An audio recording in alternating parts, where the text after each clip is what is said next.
तो 2024 लोकसभा चुनाव पर पहला ओपिनियन पोल एबीपी न्यूज पर आप देख रहे हैं। आंकड़ों का पिटारा खुल चुका है। कर्नाटक की चर्चा कर चुके हैं। कर्नाटक 28 लोकसभा सीटें, बीजेपी 22 से 24 जीत सकती है। कांग्रेस के खाते में 4 से 6 सीटें जा सकती है। और अगला राज्य दक्षिण का वो राज्य जहां अभी अभी विधानसभा चुनाव हुआ और इकलौता वो राज्य 5 विधानसभा चुनाव वाले राज्यों में जहां कांग्रेस को जीत मिली। आप समझ गए होंगे मैं तेलंगाना की बात कर रही हूं। तेलंगाना 17 लोकसभा की सीटें हैं और 24 में तेलंगाना का रुख क्या रह सकता है, ये जानने के लिए सीधे आपको लेकर चलते हैं पूजा के पास।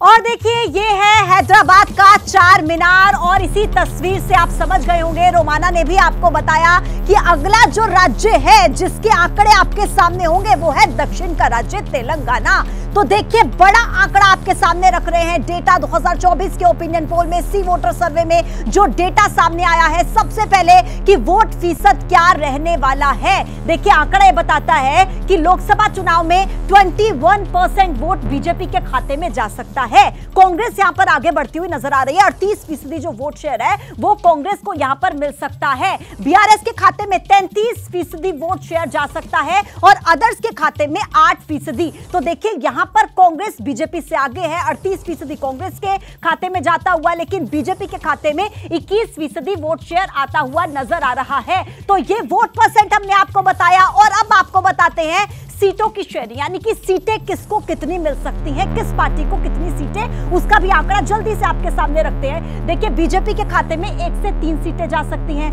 कांग्रेस के खाते में 9 से 11 सीटें जा सकती हैं, बीआरएस के खाते में 3 से 5 सीटें जा सकती हैं और अदर्स के खाते में 1 से 2 सीटें जा सकती हैं। बीजेपी के खाते में देखिए यहां पर महज 1 से 3 सीटें जा सकती हैं। विधानसभा के चुनाव में देखिए तेलंगाना में कांग्रेस ने बंपर जीत हासिल की, बहुमत के आंकड़े को क्रॉस कर लिया, 64 सीटें वहां से जीत ली। लेकिन इस बार का जो सी वोटर सर्वे का आंकड़ा है वो ये बताता है कि इस बार कांग्रेस के खाते में लोकसभा चुनाव में 9 से 11 सीटें जा सकती हैं, तो वहीं बीजेपी के खाते में 1 से 3 सीटें जाने का अनुमान सी वोटर सर्वे के इस आंकड़े में बताया जा रहा है। रोमाना, बड़ी तस्वीर आंकड़े के जरिए तेलंगाना की साफ हो रही है। लोकसभा चुनाव में तेलंगाना में क्या हो सकता है। तेलंगाना में कांग्रेस को 38% वोट शेयर मिल सकता है। तेलंगाना में बीआरएस का वोट शेयर घटकर 33% रह सकता है। 2024 लोकसभा चुनाव के लिए सी वोटर का ये ओपिनियन पोल का आंकड़ा मैं आपको बता रही हूं और ऐसे में कांग्रेस को 9 से 11 सीटें मिल सकती हैं।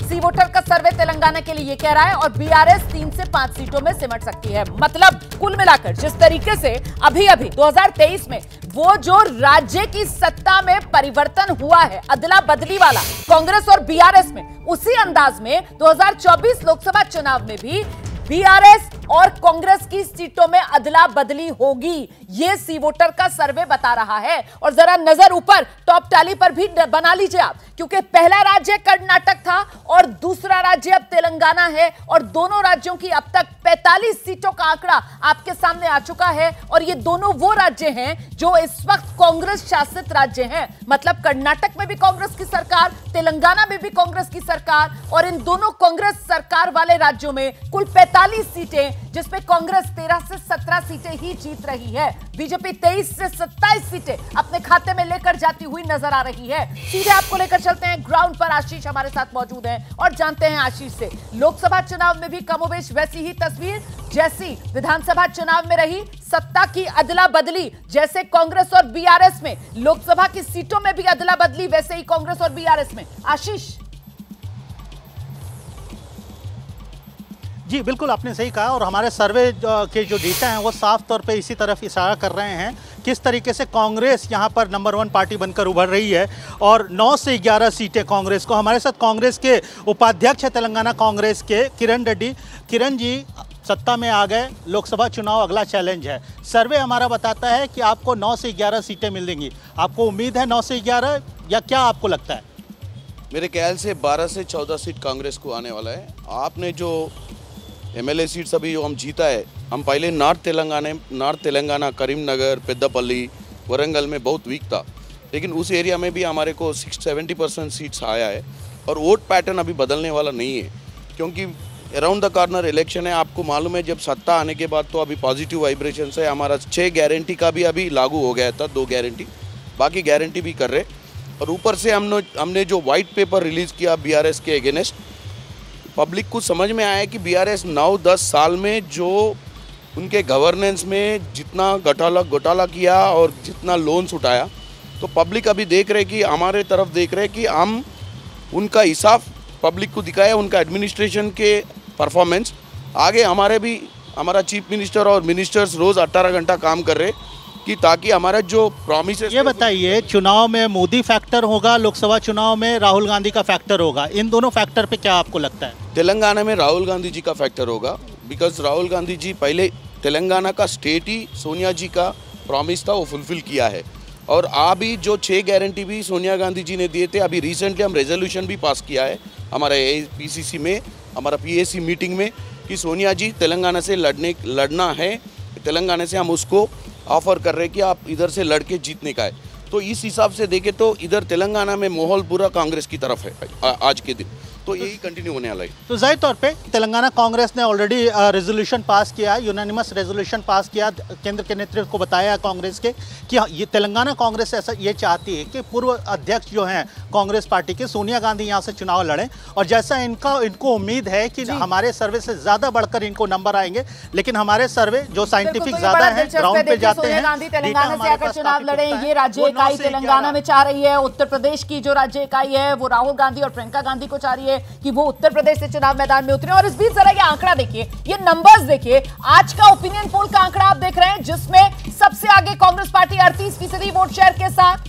बीआरएस जो है वो दूसरे नंबर पर पहुंच गई है 33% वोट शेयर के साथ, और बीजेपी 21% वोट शेयर के साथ डिस्टेंट थर्ड की पोजीशन पर नजर आ रही है। अब इसको जरा कंपेयर कर लीजिए आप 2019 लोकसभा चुनाव से। बीजेपी का कमोबेश वोट परसेंटेज वही था, पिछली बार करीब 20% था, इस बार 21% है। कांग्रेस को देखिए 2019 के मुकाबले कितना जंप यहां पर मिल रहा है, करीब 10% उसके आसपास का जंप आप देख रहे हैं। पिछली बार करीब 30% था, इस बार 38% के आसपास वोट शेयर मिल सकता है। और बीआरएस को उसी अनुरूप में नुकसान होता हुआ यहां पर आप देख रहे हैं। 41% वोट शेयर बीआरएस लेकर गई थी 2019 में, जो घटकर अब की बार 33% रह सकता है लोकसभा चुनाव में।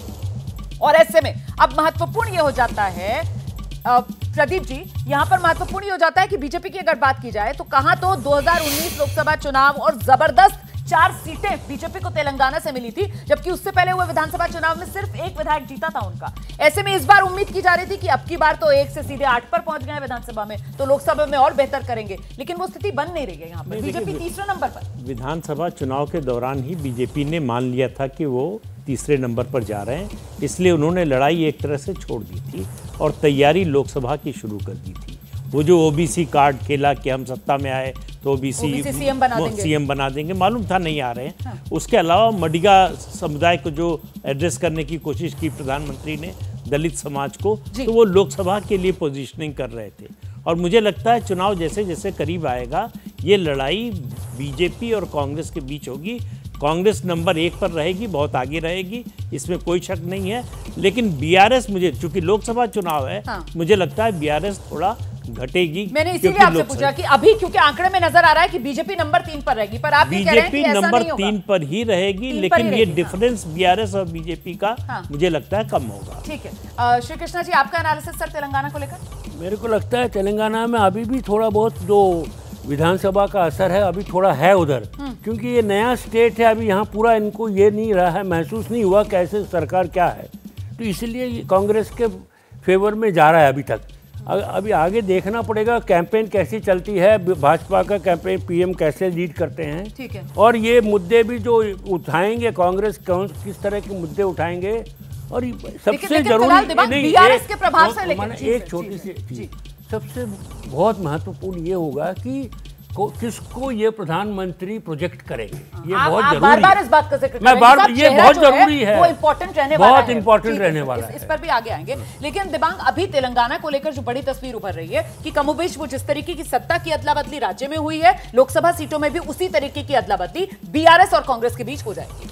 यहाँ देखिए, अगर कर्नाटक की बात करें तो जैसे वीआई विजयन बड़े एक चेहरा हैं, तेलंगाना की बात करें कांग्रेस के पास एक बहुत बड़ा चेहरा है, वो मुख्यमंत्री रेवंत रेड्डी हैं। अनुभवी हैं, लगातार लड़ते रहते हैं, बड़ा दिल है उनका, बहुत करिश्माई हैं, जब बोलते हैं बहुत आक्रामक बोलते हैं, बड़ा इमोशनल बोलते हैं। तो मेरे ख्याल से वो एक बहुत बड़ा प्लस पॉइंट है। और जिस तरीके से आंध्र में रेड्डी साहब थे, उसी तरह के वो मुख्यमंत्री रहे हैं वहाँ पर, जो काम कर रहे हैं उससे वो दिखाई दे रहा है। दूसरा, ये जो बड़ी कोशिश कांग्रेस वाले कर रहे हैं कि हम सोनिया गांधी को यहाँ से लड़वाएंगे। आपको याद होगा कि 1980 में मेढक जो सीट थी वहाँ से इंदिरा गांधी लड़ी थी इमरजेंसी के बाद, और उन्होंने वापसी की थी सत्ता में। इस तरीके से एक कोशिश वहाँ हो रही है, और ये बड़ा इमोटिव इशू होगा, इमोशनल इशू होगा कि आपने तेलंगाना राज्य बनवाया, उसके लिए हम आपको धन्यवाद देना चाहते हैं, आप आइए हमारे यहाँ से लड़िए। तो एक उत्साह बनेगा। और मुझे लगता है कि ये जो आंकड़ा है इसमें बदलाव अगर होता है, और अगर सोनिया लड़ती हैं तो ज़रूर ये बदलाव दिखाई देगा। और इसमें जो अंतर है टीआरएस में और कांग्रेस में, वो मुझे लगता है कि और ज़्यादा बढ़ता हुआ दिखाई देगा आने वाले दिनों में। ठीक है, तो ऐसे में तो झटका बीजेपी की उम्मीदों को लग रहा है तेलंगाना में। सैयद जफर इस्लाम, देखिए, तेलंगाना में अभी तुरंत ही इलेक्शन हुआ है, हमने वहां 2-3 महीने काटे हैं। मुझे पूरा अंदाज है जमीन में क्या बीजेपी का की तरफ रुझान है। और मैं बिल्कुल बहुत ही जिम्मेदारी के साथ ये बात कहना चाहता हूं कि चाहे कुछ भी हो जाए, कितना भी वोट स्विंग इधर उधर होता रहे बीआरएस कांग्रेस के बीच में, भारतीय जनता पार्टी को 9 सीटों से कम कभी आ ही नहीं सकती। वहां बिल्कुल 9 सीटें आएंगी, हमें पूरा अंदाज है। हम कम से कम 9 सीटें। और देखिए इस बार क्या कह रहे हैं आप कह रहे हैं कि विधानसभा में जहां 8 सीटें आई हैं, वहां आप कह रहे हैं 2024 लोकसभा चुनाव में 9 सीटें आ जाएंगी। विधानसभा में जहां वोट परसेंटेज जो है वो बीजेपी का घटकर 2019 में तो कितना था आपका, 20% था, अभी मैंने दिखाया। और अभी जो विधानसभा चुनाव हुए वो वोट शेयर घटकर 14% पर आ गया है। तो फिर आधार क्या है इस दावे का? आधार मैं आपको बताता हूँ। देखिए, आधार बहुत साफ है। कांग्रेस पार्टी का इतिहास सबको मालूम है कि क्या है कांग्रेस पार्टी का इतिहास। भारतीय जनता पार्टी और खासकर प्रधानमंत्री का जो वहां की लोकप्रियता जो वहां पर है, खासकर मैं कह रहा हूं कि प्रधानमंत्री जी की लोकप्रियता, इसलिए देखिए पिछले बार आपने 0 सीट दिखाई थी तेलंगाना में, हम 4 सीट जीत के आए थे। इस बार तो हम बहुत अच्छा जमीन में हमने कैंपेन किया है। उस सीटों से मत जाइए कि 1 सीट से बढ़ के हम 8 सीट हुए हैं विधानसभा के इलेक्शन में।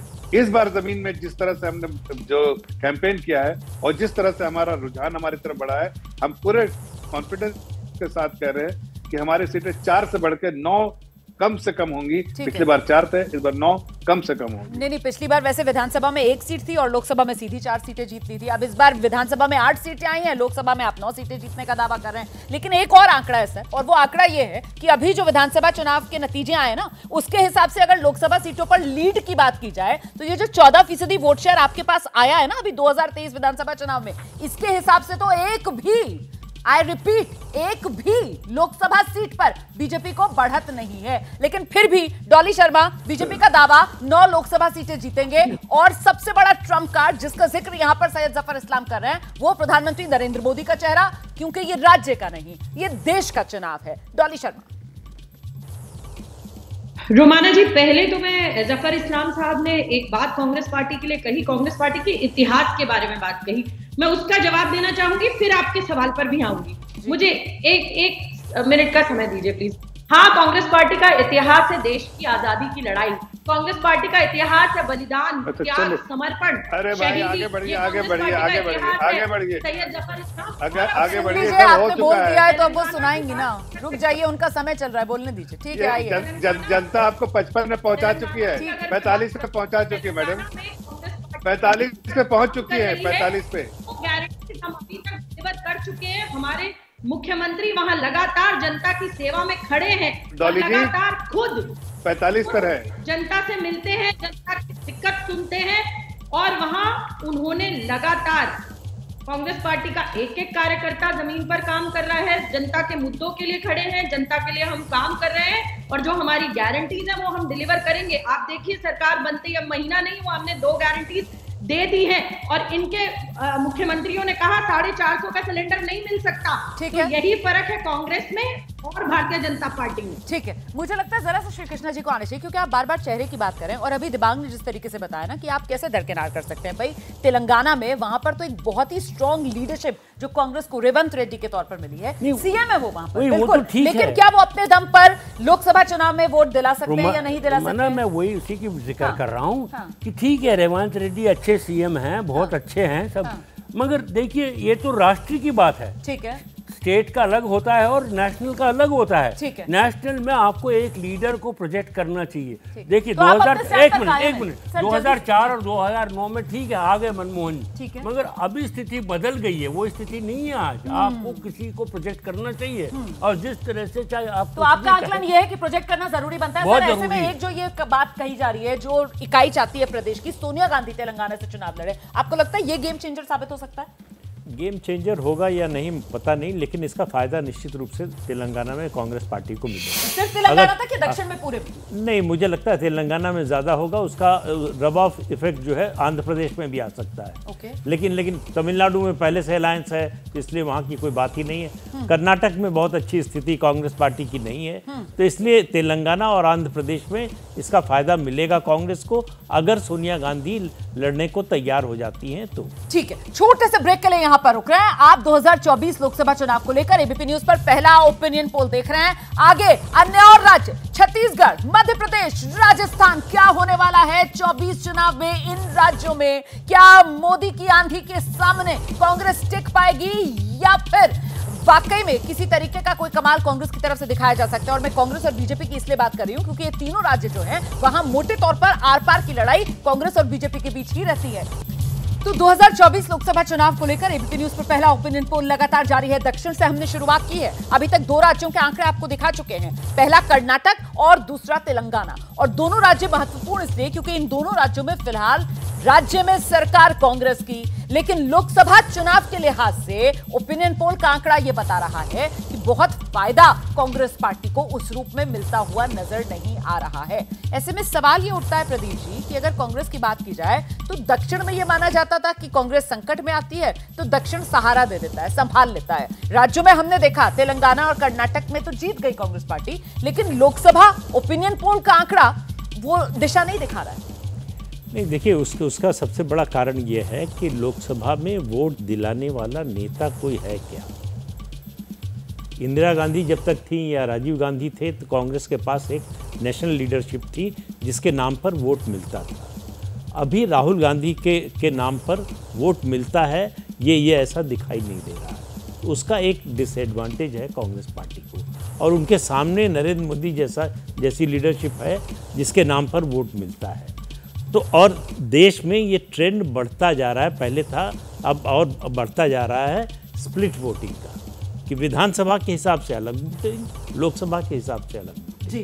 तो ये जो स्प्लिट वोटिंग है, इसमें कांग्रेस को फिर डिसएडवांटेज होता है कि नेशनल लीडरशिप की बात आती है या नेशनल रिस्पॉन्सिबिलिटी की बात आती है तो लोग बीजेपी की ओर, खासतौर से मोदी की ओर देखते हैं। सही। तो उसका नुकसान कांग्रेस पार्टी को होता है। बिल्कुल। तो दिबांग जी, मतलब एक तो प्रधानमंत्री नरेंद्र मोदी की लोकप्रियता जो उत्तर से लेकर दक्षिण, पूरब से लेकर पश्चिम तक नजर आती है। दूसरी बड़ी बात कि खुद कांग्रेस पार्टी की तरफ से, या इंडिया गठबंधन है अब तो, उसकी तरफ से कोई चेहरा आगे ना करना, और ये स्प्लिट वोटिंग पैटर्न जो राज्यों दर राज्यों हमें नजर आता है लोकसभा वर्सेस विधानसभा के चुनाव में, उसी की वजह से ये तस्वीर उभर रही है कि कर्नाटक, तेलंगाना राज्य तो जीत लेती है कांग्रेस, लेकिन लोकसभा चुनाव में उस रूप में कांग्रेस को फायदा मिलता हुआ नजर नहीं आ रहा। उस हिसाब से अगर आप देखना चाहें, कांग्रेस वाले संतुष्ट ना हो, लेकिन अगर आप आंकड़े देखें तो आंकड़ों में बढ़ोतरी तो है ही। आप और कितनी बढ़ोतरी कर पाते हैं इस बात पर निर्भर करेगा कि आप चुनाव आगे कैसे लड़ते हैं। मुझे लगता है कि ये जो आंकड़े हैं, इनमें आने वाले दिनों में जिस तरह से चुनाव लड़े जाएंगे उसमें खासा बदलाव हो सकता है, इसकी पूरी गुंजाइश मुझे लगती है। ये जो बात कही जा रही है कि भाई आपका नेता कौन होगा, ये बात अभी से तय कर दीजिए, मैं इसमें बहुत ज़्यादा क्लियर नहीं हूँ कि इससे बहुत ज़्यादा फ़ायदा ही हो जाएगा या इसका उनको नुकसान उठाना पड़ेगा। ये एक बात अभी भी मेरे बहुत ज़्यादा समझ में नहीं आती है कि अगर आपका प्रधानमंत्री पद का उम्मीदवार होगा तभी आपको लोग वोट देंगे। मैं ये कह रहा हूँ कि तेलंगाना में अगर ये बात चली और ये मान जाती हैं सोनिया गांधी, और अगर इसको ऐसा पेश किया जाए कि भाई ये इंदिरा अम्मा की बहू हैं, अपना आखिरी चुनाव लड़ रही हैं, उन्होंने हमें राज्य बना के दिया है, उनको सलाम किया जाना चाहिए, तो खासा बदलाव हो सकता है। और यहाँ मैं और बदलाव पूरे दक्षिण तक में होगा, मतलब नहीं, यहाँ मैं प्रदीप से सहमत हूँ कि भाई ऐसा नहीं कि बहुत ज्यादा भूकंप आ जाएगा पूरे दक्षिण में। हाँ, आंध्र में इसका असर दिखाई देगा, दक्षिण में, बाकी राज्यों में इतनी कोई पकड़ है भी नहीं कांग्रेस की, बहुत ज्यादा बदलाव नहीं आएगा, पर हाँ एक जोश आ जाएगा लोगों में। और ये बात सोचने वाली होगी कांग्रेस को कि भाई अगर राहुल गांधी भी केरल से लड़ेंगे, अम्मा भी तेलंगाना से लड़ेंगी, तो बाकी देश का क्या होगा, एक सवाल जरूर होगा कांग्रेस के लिए, और लोग सोच भी रहे होंगे इस बारे में। हमारे साथ एक बेहद खास मेहमान इस वक्त जुड़ रहे हैं, भारतीय यूथ कांग्रेस के अध्यक्ष हैं श्रीनिवास बीवी, उन्हीं के पास आपको लेकर चलते हैं। श्रीनिवास, हम ओपिनियन पोल में अभी जो आंकड़े दिखाए हैं हमने, वो दक्षिण के 2 राज्य हैं, एक कर्नाटक और दूसरा तेलंगाना। दोनों राज्यों में इस वक्त कांग्रेस की सरकार, और फिलहाल ये 45 लोकसभा सीटों का लेखा जोखा ये बता रहा है कि 2019 के मुकाबले बिल्कुल कांग्रेस बेहतर कर रही है, लेकिन फिर भी बीजेपी से कांग्रेस यहां बहुत पिछड़ी हुई नजर आती है, क्योंकि 45 सीटों में बीजेपी के खाते में 23 से 27 और कांग्रेस 13 से 17। आपका आंकलन? नहीं, आपको पता है लोग विधानसभा समय में तेलंगाना वो कर्नाटका हो, पूरा इनका कैबिनेट, नरेंद्र मोदी का 300 रैली हुआ, यहाँ भगवान आ गया, बजरंग बली आ गया, सब कुछ आ गया है। कर्नाटका का जनता ने 136 सीट दिया कांग्रेस को। तेलंगाना में क्या किया इन लोग ने, सीएम बन गया बीजेपी करके, इतने इनका कोई पंचायत चुनाव तक नहीं छोड़ा इन लोग ने, सारे सेंट्रल मिनिस्टर वहां थे। आंकड़ा नतीजा क्या हुआ आपको सबको पता है। मैं कह रहा हूँ इन लोगों का असलियत जो नरेंद्र मोदी जी बीजेपी का जो ये इन लोग ने जो वादा किया था, पूरा देश का युवा के साथ विश्वासघात करने का काम इन लोग ने किया है। जो बेरोजगार हुआ है वो महंगाई से लेकर तमाम चीजों से, लोकसभा में इस बार इतनी बड़ी लेवल पे नीचे एंटी इनकम्बेंसी है लोकसभा में। भले मैं ये नहीं कह रहा हूँ सर्वे का, आप हमेशा सर्वे पे बहुत ज्यादा क्या होता है आप भी जानते हैं, हम भी जानते हैं। यहाँ खड़गे जी एआईसीसी अध्यक्ष है कर्नाटक से, सिद्धरामैया जी है और डीके शिवकुमार जी है।